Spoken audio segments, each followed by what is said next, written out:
Supervisors, please take your seats.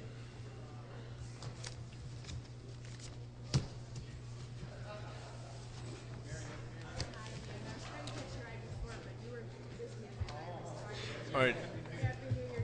If you will join me in the Pledge of Allegiance, please. Pledge allegiance to the flag.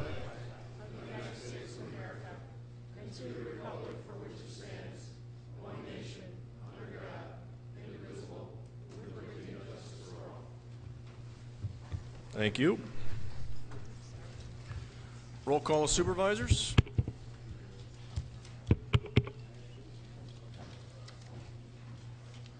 Should have 28 in attendance, I believe.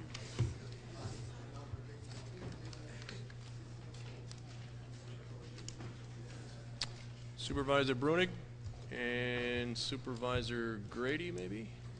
No, you're in there. Supervisor Brunig and Supervisor Michael. Likely story. All right, record will show we have 28 in attendance, although the printout may not.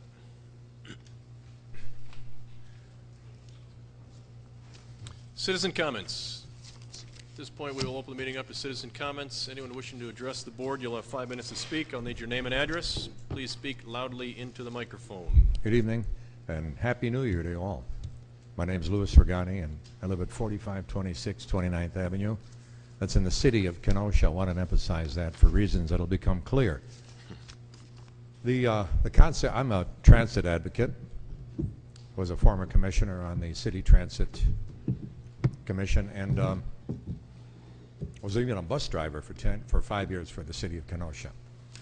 But what I wanted to say is I support the concept of continuing transit service to the village of Pleasant Prairie with a cooperative arrangement between the city of Kenosha and village of Pleasant Prairie. And I do that because, first of all, some people have wanted to use that and have come out vocally to say it's a good idea, and I agree it is a good idea. And also, Pleasant Prairie was not involved in that invented referendum that some communities out in the western part of Kenosha County got taken into last winter, or I should say in election day, in November. How many were involved? About 6? Were there 6 towns and villages involved in this thing? And I think the referendum said something like, correct me if I'm wrong, no new taxes for any part of Kenosha County for transit. However, the city of Kenosha has been paying into transit for them without a referendum, and nobody's objected, except me. I'm going to start objecting, because the city of Kenosha and the county pay in about $34,000 a year to run the western Kenosha County transit system, which is a good idea, but not if the residents out there don't want to pay for it. If they want the city to pay for their transit, and yet they object to the city having transit, specifically bus, streetcar, and metro service, something they're not even near, well, then I say, let's do something for the residents of Pleasant Prairie and the people in Kenosha and Pleasant Prairie who work at Lakeview Corporate Park, and let's discontinue the bus service that runs all the way to Lake Geneva through these counties that don't want to pay for it. I'm sorry, communities, not counties. Even though it's a good idea. We need to get people off the highways. Gas prices are going up. We knew this. We have a governor totally unsympathetic now to any kind of transit. And the city and the citizens of Wisconsin are having second thoughts about electing him. At least that's what the Milwaukee Journal said. 63% of Wisconsinites, that's over 25,000 votes as of today, I think 25,300, strongly object to Scott Walker's decision to give back to other states our $810 million for the high-speed line. But that's got nothing to do with Kenosha. Kenosha is getting a high-speed line, by the way. The Hiawatha is going to run through Kenosha, and he can't stop that. That money has been granted, $2 million upgrade, and that's the work on that is going to start very soon. So that's going to be good. So we're still getting high-speed rail through Kenosha County, but only as far as Milwaukee. My objection, once again, is to paying for communities that don't want to help Kenosha have transit. And by the way, that referendum was really amazing where they say that they don't want taxes in any part of Kenosha County, and the last I looked, city of Kenosha is still in Kenosha County. So it's interesting how the villages and communities of the western county can tell the city of Kenosha what to do. Thank you for your time once again. Wish you a pleasant and productive evening, and to all of you a happy new year. Thank you, Mr. Regani. Anyone else wishing to address the board? Any other citizen comments? Seeing no other citizen comments are closed. Announcements of the chairman. Well, I will piggyback on Mr. Regani and wish all of you a happy 2011. I trust that so far, 4 days into it, we're doing all right. Just make sure I encourage or make everyone aware we're going to have a busy 2011. We've got the redistricting committee that we'll talk about this evening. I'll point that tonight. Got an economic development resolution coming before the board shortly. You know there's a federal inmate proposal out there from a contingent that went out to Washington, D.C. to talk with the ICE group. And we're certain to be surprised, if not horrified, with the state budget that'll be coming shortly. So stay tuned. It should be an interesting 2011. I want to remind all the committee chairmen that the responsibility for making sure your committee meeting minutes are posted and posted timely lies with you. So I just want to make sure that we stay diligent on that. I think we're in better shape than we've been. I haven't heard much as of late, but I want to be certain that we are getting our minutes posted as quickly and as timely as possible from your committees. Vice Chairman Eckerness was recently appointed to the Wisconsin Counties Association Conference Program Planning Committee. There's not even an acronym for that, I guess. It's just too long. And the purpose of that committee is to plan the 2011 WCA State Conference. So congratulations, Mr. Vice Chairman Eckerness. I trust that will keep you busy as well. I want to thank all, and I know we have one in the audience with us tonight, all of the county employees, but in particular the highway workers who spent their Christmas Eve and Christmas Day plowing snow and keeping the roads clear. I trust they all had at least some time to spend with family over those couple of days, but with all that's been going on with that group and the contention that's been in this chamber and elsewhere, I appreciate all their hard work and their efforts as always when we have snowfall. I am currently evaluating the opportunity to establish a subcommittee that at this point in time I'm referring to as a technology committee in specific reference to the county board, physically the county board chambers, the issues with our voting system as well as our sound system. It's something we've looked at many times over the years and always seems to come up short with regard to the budget. At some point in time the obsolete system truly will be obsolete and we're going to have a problem with that, but more importantly to look at the issue globally or the bigger picture in terms of streaming our meetings, how we disseminate information, how we distribute information, the accessibility of that information, how it's archived, etc. I keep hearing about the and I'm seeing more and more television commercials for it as well, but apparently Kenosha County has gone to the cloud as well. Beyond being able to make that statement, I have no idea what that truly means, other than we are on the cloud, or at the cloud, or in the clouds, whatever the case might be. So what I'm looking to do is I'm looking for interest from those on the county board who may have a particular bent toward this issue. I'm looking for potentially 3, maybe 5 members of the county board. Once I talk to the clerk, I will see if she's interested in being on that committee, given all of her involvement over the years with this system. I know she's looked into quite a bit with it, and then a representative from the IT department as well that can evaluate the options, bring forward a recommendation to the appropriate committee and ultimately to the county board. And I'd like this to take place ahead of the discussions and deliberations on the 2012 budget, so that if there is budget impact, that it can be built into it early on.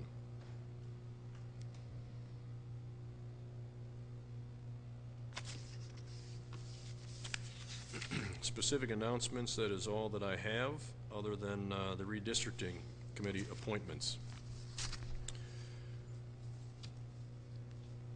Before I get specifically into the appointments, a couple things I want to make sure I lay out and we all understand with regard to redistricting. And I've talked at length with Corporation Counsel. Section 5910, parent 3 of the Wisconsin State Statutes is what governs the redistricting, the issue of redistricting.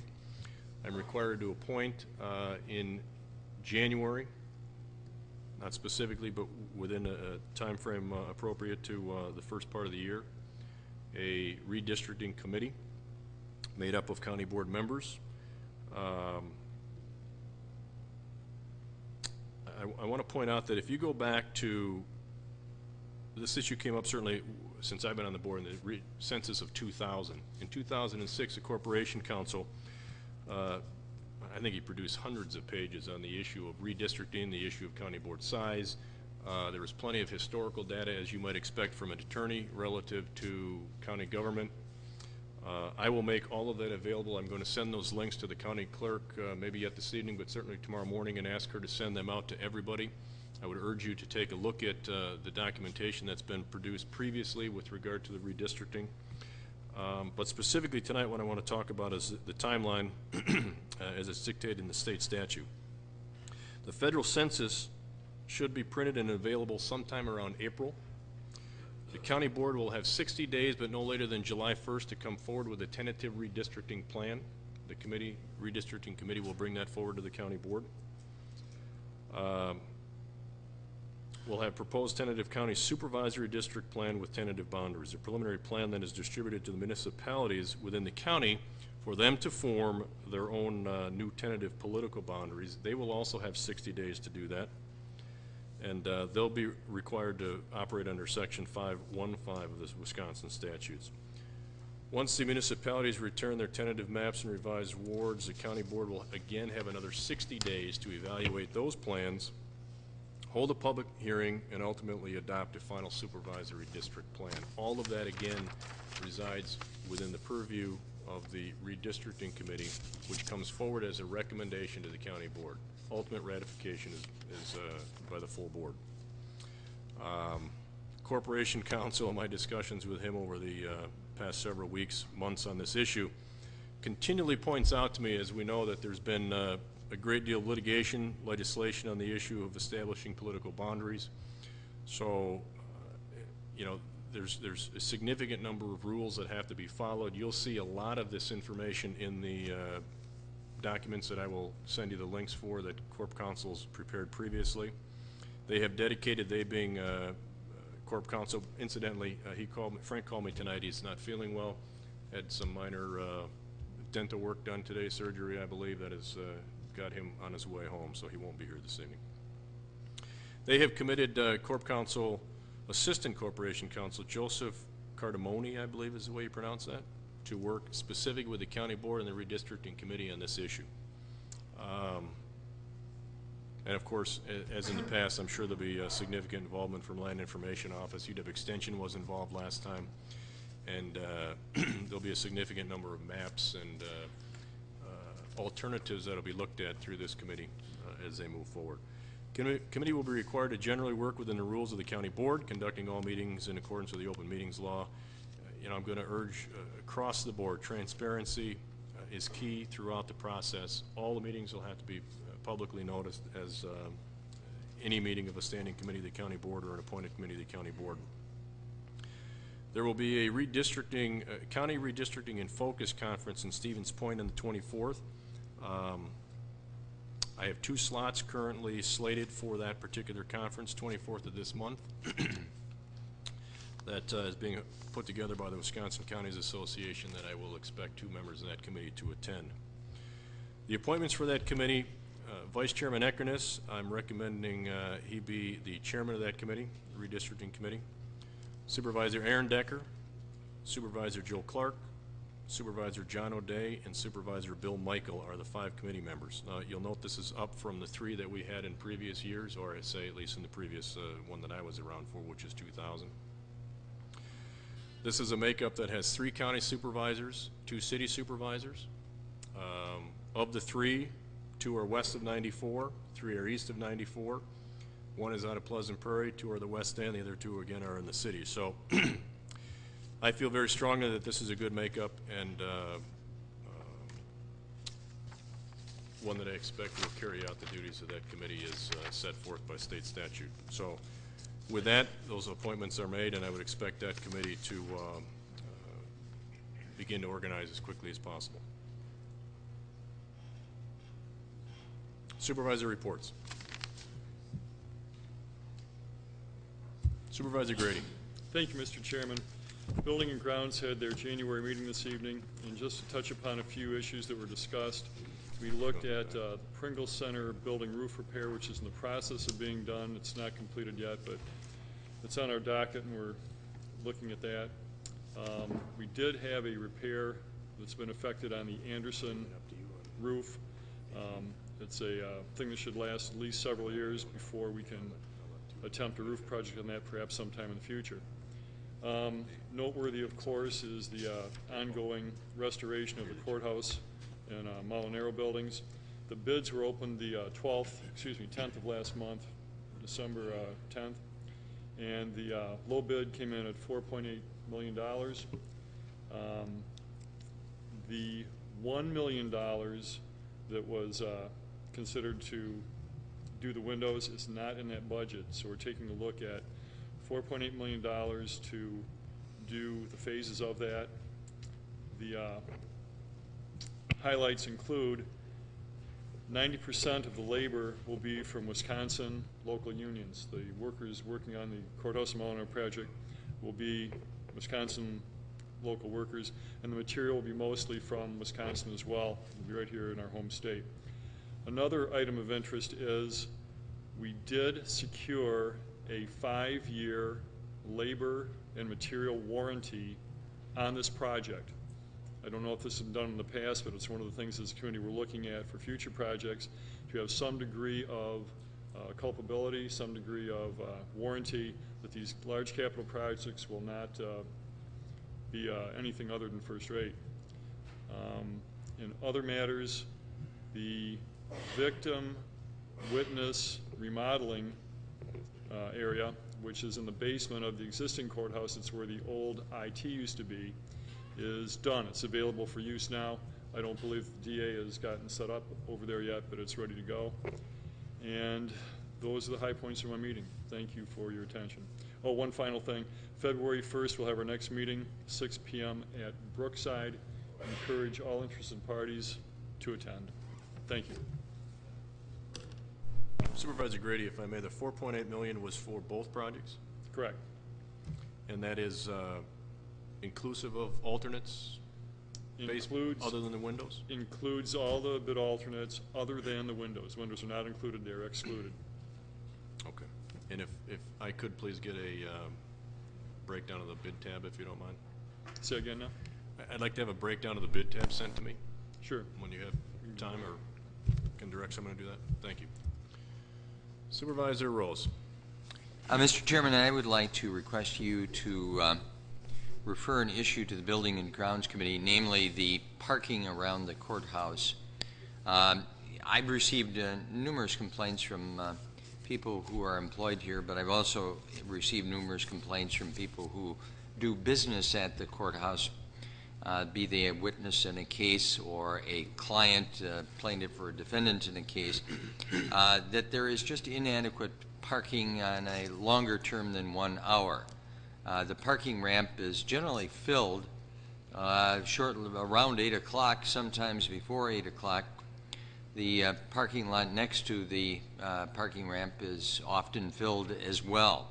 The parking around the building used to be 2 hours and now is 1 hour. Most of the people who come into the courthouse, and I'm not talking about lawyers, I'm talking about people who might be a witness or be a defendant or a plaintiff in a case, spend more than 1 hour in the building. This is strictly a courthouse now. It used to be you'd run into the courthouse, register the deeds was there. They're not there, nor is the county treasurer, as we all know. So the time that one spends in the courthouse is generally more than an hour if you were doing business here.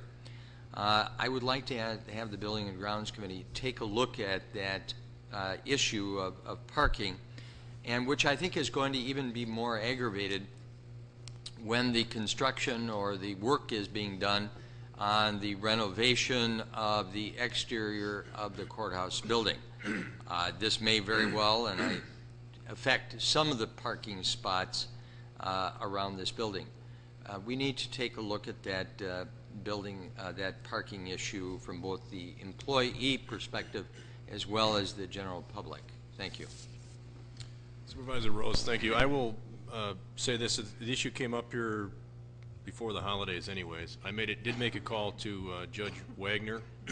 There was some concern that that change was precipitated by a directive from Judge Wagner. That, in fact, is not the case, and at least I'll take her at her word for it. There seems to be. She's going to check with the other judges and get back to me. I've not heard back from her yet. I trust she will get back to me here shortly. By all accounts, they seem to like the 1 hour parking at this point, and that the contention is the access to the courthouse is something that doesn't, by the majority of people, doesn't need much more than that quick access. The problem for those of us who are in the room, or many of us in the room probably know it, many of us don't want to say it, but I will certainly say it. The problem comes down to who occupies those spaces by and large during the day, and the problem that causes within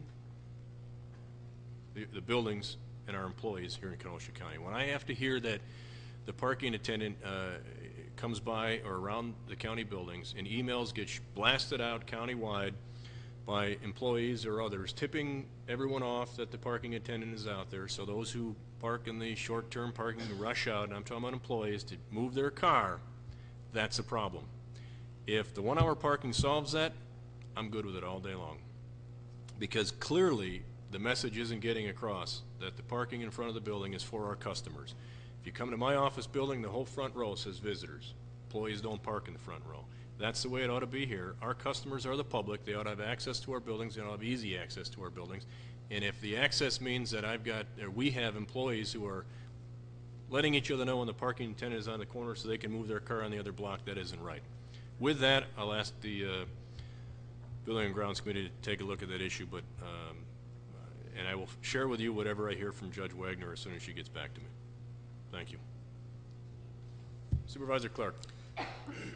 Thank you, Mr. Chairman. Our next finance meeting is next Thursday, January 13th. On the agenda will be the Economic Development Resolution. And also there have been some discussion or complaints regarding this look back on employee retirements, where certain retirees have been receiving letters that their retirement benefits are being adjusted. We've asked for representatives to be available or there to discuss exactly what is happening here and what the legal requirements are relative to that. In the Finance Committee previously, we had discussions about the ongoing Health Department balance due from the City of Kenosha. A lawsuit from the county to the city was filed in Kenosha County, I believe, late last week. As you recall, I think it's been over a year ago now that we filed a summons and complaint. There was no response by the city to that. That is sat pretty much idle. When they tried to get this thing proceeding and set some deadline, they said they needed more time to analyze the issue. It just doesn't seem that this is a priority. There have been communications in Finance Committee, communications to the administration, that on January 13th we were going to have a resolution before the Finance Committee urging the administration to proceed. The administration has drawn that line in the sand and has already proceeded. Thank you.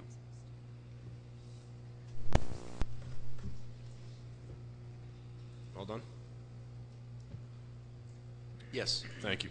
Sorry about that. You mentioned your date, Finance Committee, on the 13th, which reminded me I intend to have a meeting on the 17th of the month, Monday. I recognize Highway and Parks meets that night, but I'd like to get together with the committee chair people on that evening, if we can schedule it after the Highway and Parks meeting. So the committee chairs, before you leave tonight, if you let me know your availability for the 17th for a meeting 7:30-ish. I'd appreciate it. No other supervisor reports. New business. Ordinance first reading to required, 17 from Highway and Parks to create an ordinance on traffic controls at the intersection of County Trunk Highway Z, East Main Street, and County Trunk Highway O, Lance Drive, and County Trunk Highway O, Z, West Main Street and Pauley Avenue in the village of Twin Lakes.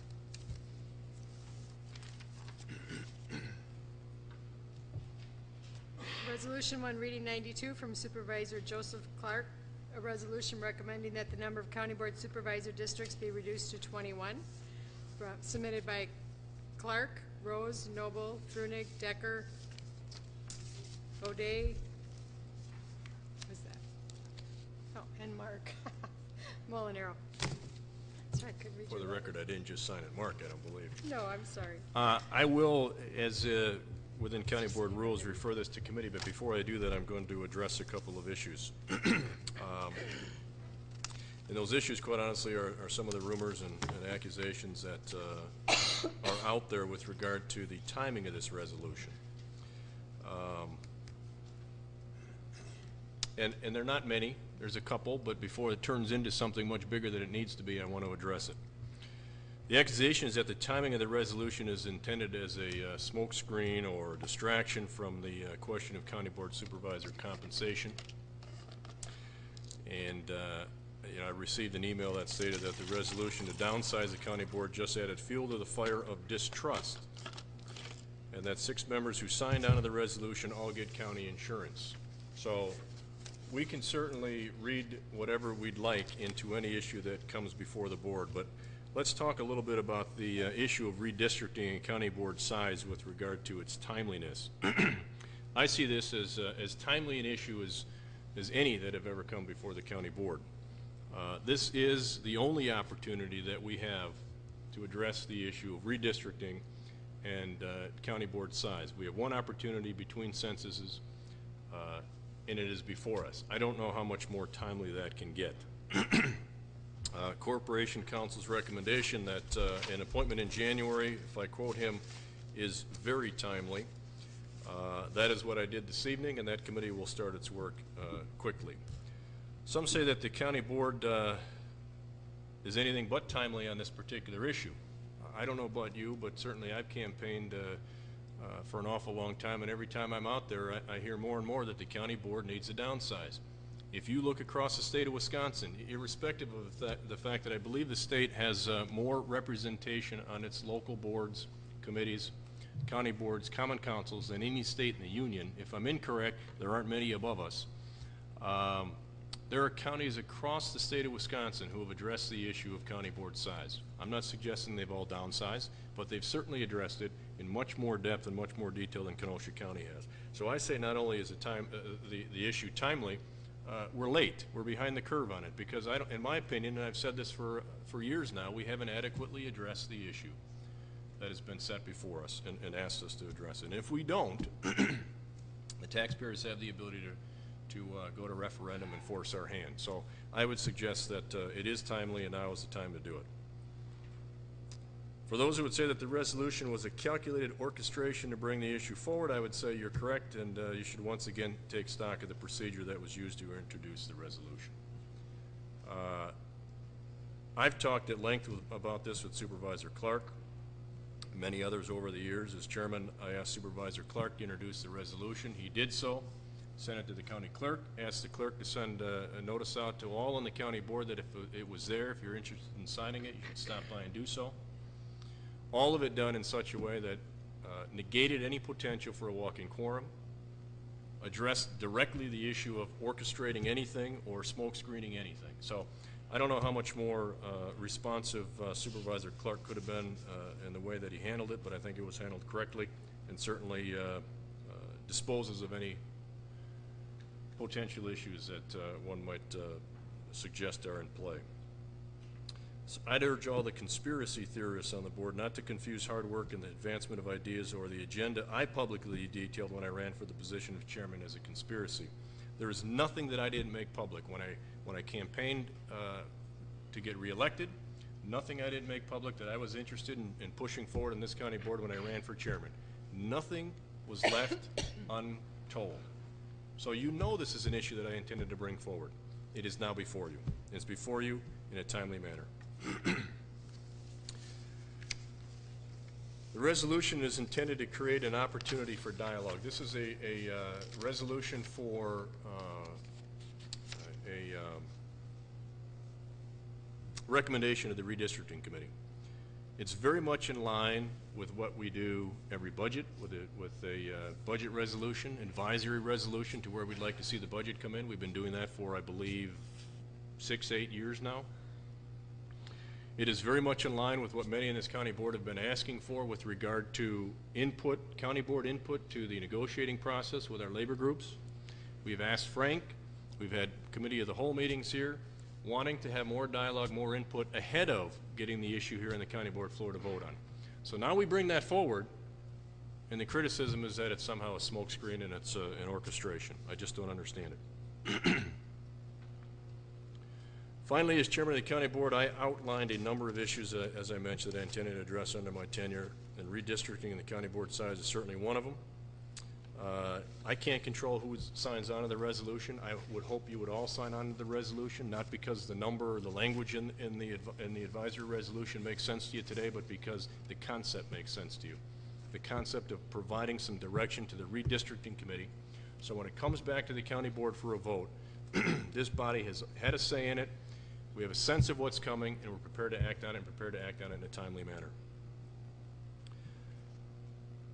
I don't make any apologies, and I never have, and I made it very clear from the beginning. I have an agenda. As chairman of the county board, I came forward with an agenda. And if you don't think for a moment that I'm not going to align myself with members of the county board who share my vision and share that agenda, then I'm not sure what it is you're seeing. So I will continue to be as open, as transparent, and as cooperative as I can be. But rest assured, I have an agenda. I made it clear. If you'd like me to reiterate it, I will do it again, and I will align myself with members on the county board that are going to help me see that through. This is one of them. I want direction provided to the redistricting committee. Supervisor Clark has brought that resolution forward. It will be debated in committee. It will be referred to committee. A recommendation will be sent to the redistricting committee and ultimately to the county board. I hope you'll all be a part of that process, part of that discussion.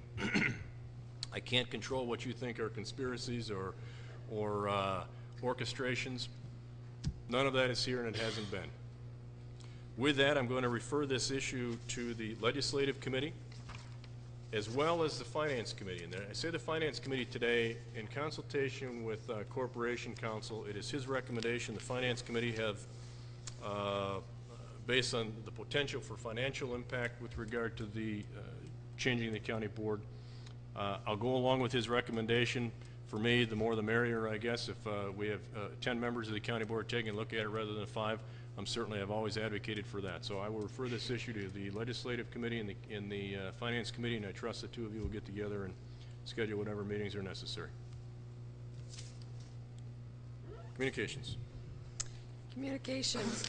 12, communication from George E. Melcher regarding future rezoning. Refer to land use. Claims. 22, Keith Domesic, vehicle damage. Refer to Corporation Counsel. 23, Charles Evans, injury to child. Refer to Corporation Counsel. Supervisor comment. Supervisor Clark, property tax bill analysis. Supervisor Clark. Thank you, Mr. Chairman. I will attempt to be brief. I'm sure, maybe not so much in the city, but I'm sure several of you have received telephone calls or bumped into taxpayers wondering, you know, how their tax bill went up when their assessment went down. Had a call from a supervisor. As soon as that supervisor got their tax bill, what happened to the $9? What happened to the 1%? So I just want to help you understand this a little bit, how it works. On the first page here, Kenosha County is a multi-jurisdictional. It has a tax that crosses multiple jurisdictions. We have to collect taxes from all the towns, all the villages in the city. the way that those taxes are determined or collected are based on the amount of equalized value. So in the first, in last year, for many of the entities, there was assessment reevaluations. So for 2010, you'll see that in total, there was 13 billion, 394 million in equalized value. In 2009, that was 14 billion, 164 million, for a total decrease of 5.44% in the county. But when you take a look across the municipalities, for instance, you'll see in 2009, the city of Kenosha was 44.57% of the equalized value, and this year it went down to 44.1. Summers went from 800 million to 854 million. That was a 6.67% increase over the prior year. They were at 5.6% of the total county bill, going up to 6.3%, and 1% is 580,000 roughly. If you look at the columns out at the right, it shows what that apportionment means. We sent a bill to the city of Kenosha that you need to collect 25 million. Last year we sent a bill that they needed to collect 24 million. The city's portion, it increased. It went up by 1.81% from the previous year when our levy went up 2.89%. Summers portion went up 502,000, or 16% from the previous year. They had the largest increase, larger than the city of Kenosha. And that is not through the fault of our governing body. We came in with a budget that I thought was responsible, but it's how it is allocated to the different municipalities. So number one, we have the apportionment of the county bill that we send it out to the various different municipalities and say, here's what you need to collect and remit to the county. You can see how the increase or decrease in equalized values affects that. Pleasant Prairie's equalized value went down by 9.23%. So enough said on that. I'm going to flip to the next page. And I just did an analysis of the city of Kenosha and Pleasant Prairie on the 2009 and 2010 assessed valuation. And you'll see that in total, the city of Kenosha's assessed valuation went down by 753 million, or 11.11%. Pleasant Prairie's assessed valuations went down by 256 million, or 8.93%. Residentially in the city of Kenosha, they almost went down by 13%. Pretty close in the village of Pleasant Prairie, 12%. They have a commercial, their commercial properties in Pleasant Prairie stayed the same, while in the manufacturing sector they dropped at 11%. In the city they dropped at 10%. The reason that I'm just pointing this out is if somebody's assessment went down by 5% as opposed to 15% or the 12%, if everybody's assessment went down by 12%, you would expect their tax increase to be proportionate to the previous year, or proportionate to the levy. So I've done a little analysis on the far right there where it takes a look at the city, what the county levy was for 2009 and 2010. It was a 1.81% increase. The assessed valuations per the Wisconsin Department of Revenue information on the Bureau of Equalization went down by 11.11%. So they have a mill rate there that's calculated. The county mill rate, the county portion of the city's bill, was $3.64 last year. This year it's $4.17.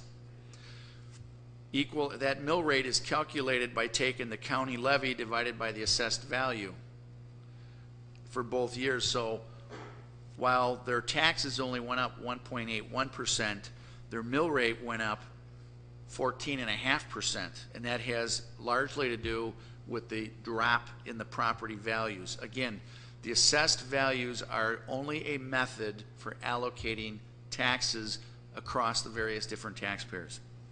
The average home in the city of Kenosha, based on this Bureau information, in 2009 was 165,000 roughly, 143,000. So if you take those mill rates, if somebody dropped at 12.94% in assessed valuation, their tax bill last year would have been $601 from the county, $599. It was pretty much a push. But if their assessed valuation decreased by 15%, their tax bill would have been $585. If that assessed valuation drops greater than the average for the municipality, your tax portion is going to be less. And if it were only decreased by 5%, their tax bill would have been $654, not the $599. So you got a couple moving parts here. You've got the county apportionment factors that were adjusted, and then you have the assessed valuation within the city. And if your assessment went down if everybody went down, it would be normal. If they didn't go down the same, which they didn't, that's where you would see those differences. Talk to people in the city where they have $3,000 tax bills, they went up $15. On my house that I'm renting in Pleasant Prairie, tax bill went up modestly. County portion went down. Talked to a gentleman from Pleasant Prairie, very upset. His tax bill went up by 7 or 8%. It's not an easy system, I must say, and hopefully this explanation helps you address your constituents. If any of you have any questions or want to discuss it further, I'm certainly happy to help you understand this better. Thank you. Thank you, Supervisor Clark. I appreciate the effort, as always, you put into trying to make some clarity of some of these issues. Thank you. Clerk. Approval of the December 7th, 2010 minutes by Supervisor Arrington. Supervisor Arrington. Thank you, Mr. Chairman. I move that we approve the December 7th, 2010 minutes. Moved by Supervisor Arrington, second by Supervisor Celebrity. All those in favor signify by saying aye. Aye. Those opposed, motion carries. Motion to adjourn. Supervisor Michael. Second by Supervisor Arrington. All those in favor? Aye. Those opposed, we're adjourned.